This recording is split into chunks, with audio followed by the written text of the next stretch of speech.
اسلام دین حق ہے، دین کائنات ہے، دین فطرت ہے، اس کے اسلوب میں مناسبت ہے اور اس کے احکام میں شائستگی ہے اور اس کے اصول اعمال میں انسانی فلاح ہے۔ یہ تو ہے اصولی بات جو نہ صرف ہمارے عقیدے اور ایقان میں ہے بلکہ واقعتاً اور عملاً تمام انسانی تجربات اور مشاہدات اس کے شاہد بھی ہیں، معید بھی۔ اب ہمیں دیکھنا یہ ہے کہ تشدد جو انسانی عادت میں ہے کیا ہے، دین اسلام کے حوالے سے اس کا عملی مفہوم کیا ہے۔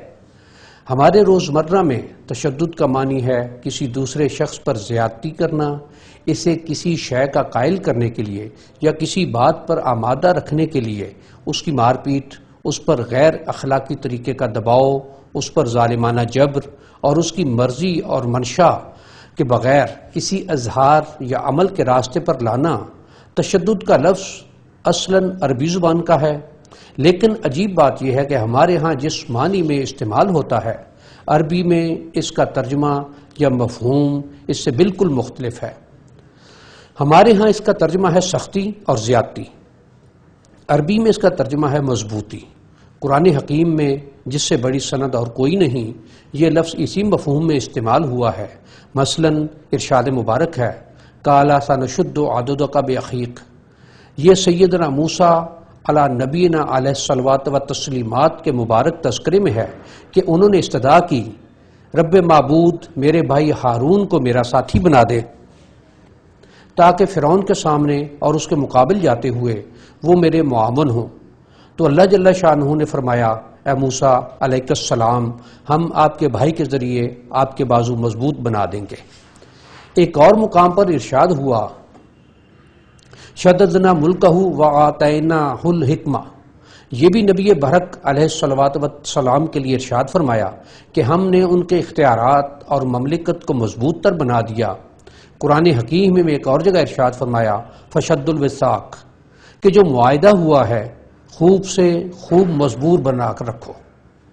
عربی روزمرہ میں شد الرحال کا لفظی ترجمہ ہے کجاوے مضبوطی سے کس کر باندھنا۔ قرآن حکیم میں ایک اور جگہ ارشاد فرمایا الاعراب اشد کفر و نفاق، یعنی وہ لوگ کفر اور نفاق میں بہت ہی مضبوط ہیں۔ اور یہ آیہ مبارکہ بھی اشد علی الکفار رحماء بینہم، یہ اہل ایمان کی صفت متعلقہ ہے اور اس میں اس کردار کا ذکر بیان کیا ہے جو ایک طرف کفار کے مقابلے میں ہے اور دوسری طرف آپس میں اہل ایمان کے ساتھ۔ اس آیت کریمہ میں فرمایا علی الکفار، اس کا ترجمہ یہ ہے کہ کفار پر سخت ہیں، ہر اعتبار سے غیر صحیح ہے۔ اس کا صحیح ترجمہ ہے کفار کے مقابل۔ لفظ علی جب کسی عنصر یا گروہ کے لیے بطور صلہ آئے گا تو ہمیشہ اس کا ترجمہ مقابل ہوتا ہے، جیسے وانصرنا علی القوم الکافرین، اے اللہ تو کافروں کی قوم کے مقابلے میں ہماری مدد فرما۔ یہ انداز قرآن حکیم میں بہت سے مقامات پر آیا ہے۔ اشداء علی الکفار کا مفہوم ہے کہ کافروں کے مقابلے میں نہایت مضبوط ہوتے ہیں، ناقابل تنسیخ، ناقابل شکست اور اتنے مضبوط موقف پر کہ اس میں لچک نہیں، کمزوری نہیں ہوتی۔ اس کی ایک اور دلیل یہ بھی ہے کہ تقابل کے طور پر فرمایا رحماء بینہم۔ رحم کا معنی ہے نرمی، ڈھل جانا، اپنا رویہ دوسرے کے لیے بدل لینا وغیرہ، یعنی اہل ایمان آپس میں ایک دوسرے کے لیے نرم ہونے والے، ڈھل جانے والے، مصالحت اور مفاہمت کرنے والے۔ لیکن جب کافروں کا مقابلہ ہوتا ہے تو اپنے حق و صداقت کے موقف پر مضبوطی سے قائم رہتے ہیں۔ اصل میں ہماری زبانوں کا معاملہ کچھ ایسا ہے کہ ایک لفظ اس کی اصل زبان میں کچھ اور مفہوم رکھتا ہے، ہمارے ہاں آ کر اس کا استعمال اور معنی دوسرا ہو جاتا ہے۔ شدت کا ترجمہ ہے مضبوطی، فارسی میں اس کا ترجمہ ہے سختی۔ فارسی میں سختی کا ترجمہ وہی ہے جو ہماری زبان میں مضبوطی کا ہے۔ لوہا سخت ہے یعنی مضبوط ہے، پتھر سخت ہے وغیرہ۔ اس طرح شدت یا سختی کا لفظ جب کسی شے کی صفت کے طور پر آتا ہے تو اس کی صفت ذاتی ہوتا ہے، مگر اردو میں سختی کا مطلب بنتا ہے کسی دوسرے پر زیادتی کرنا۔ اس طرح یہ صفت فعلی ہوتا ہے۔ آیہ مبارکہ کا سادہ ترجمہ جو اس کا حقیقی مفہوم بتاتا ہے اس طرح ہوگا کہ وہ کافروں کے مقابلے میں مضبوط، سخت جان اور بے لچک ہوتے ہیں اور آپس میں نرم مزاج اور ڈھل جانے والے ہوتے ہیں۔ اقبال نے اسی مفہوم کو بڑی ہی خوبصورتی سے ادا کیا ہے۔ ہو حلقہ یاراں تو بریشم کی طرح نرم، رزم حق و باطل ہو تو فولاد ہے مومن، اشداء علی الکفار رحماء بینہم کا یہ بڑا حسین ترجمہ ہے۔ علی الکفار میں علی کا جو مفہوم مقابلے کا ہے، اس کا بیان ہے رزم حق و باطل، اور اشداء یعنی مومن خود مضبوط ہے، بے لوچ اور باکار ہوتا ہے۔ اس ذاتی صفت کو فولاد سے تعبیر کیا ہے۔ وہ عمل جسے سختی کار یا سختی پیکار کہتے ہیں، اس کے لیے قرآن حکیم میں ایک اور لفظ مبارک ہے، اور وہ شدت نہیں ہے بلکہ غلظہ ہے۔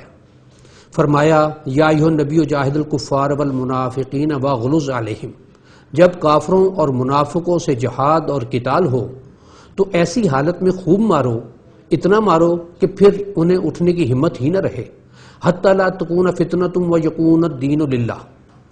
ایک اور جگہ بھی قرآن مجید میں فرمایا ولا یجدوا فیکم غلظہ، جب کافر تم سے برسر جنگ آئیں تو میدان قتال میں انہیں پتہ چل جائے کہ تم کس قدر جنگ آزما ہو، کتنے پرجوش ہو اور پیکار کتنی قوی ہے۔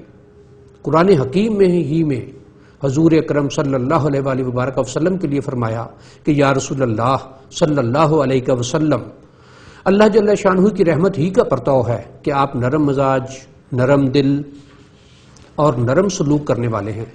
اس کے مقابلے میں غلیظ القلب کا لفظ ارشاد ہوا کہ وہ جس کے دل میں کسی کے لیے کوئی نرم گوشہ موجود ہی نہ ہو، یہ عین فطرت کا تقاضا ہے، یہ انسانی شرف ہے، یہ اعلیٰ ترین کردار ہے، یہ مثالی طرز عمل ہے کہ اپنوں کے لیے سراپا نرمی و لطف اور دشمن کا مقابلہ ہو تو اس قدر سخت پیکار اور اس درجہ کاری ضرب کہ حق کو حق کے طور پر قائم رکھنے کا مشاہدہ ہو جائے، یہی مومن کی شان ہے۔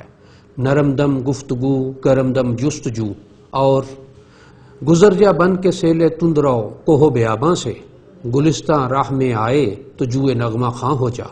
قرآن حکیم میں عذاب الہی کی سخت کاری کے لیے فرمایا من عذاب غلیظ، یعنی ایسا عذاب جو تکلیف دینے والا ہے، اور کئی مقامات پر فرمایا عذاب علیم، یعنی وہ عذاب جو درد انگیز ہے، المناک نہیں، علم انگیز، جسے عذاب ہوگا وہ اس کے لیے واقعی درد انگیز ہوگا۔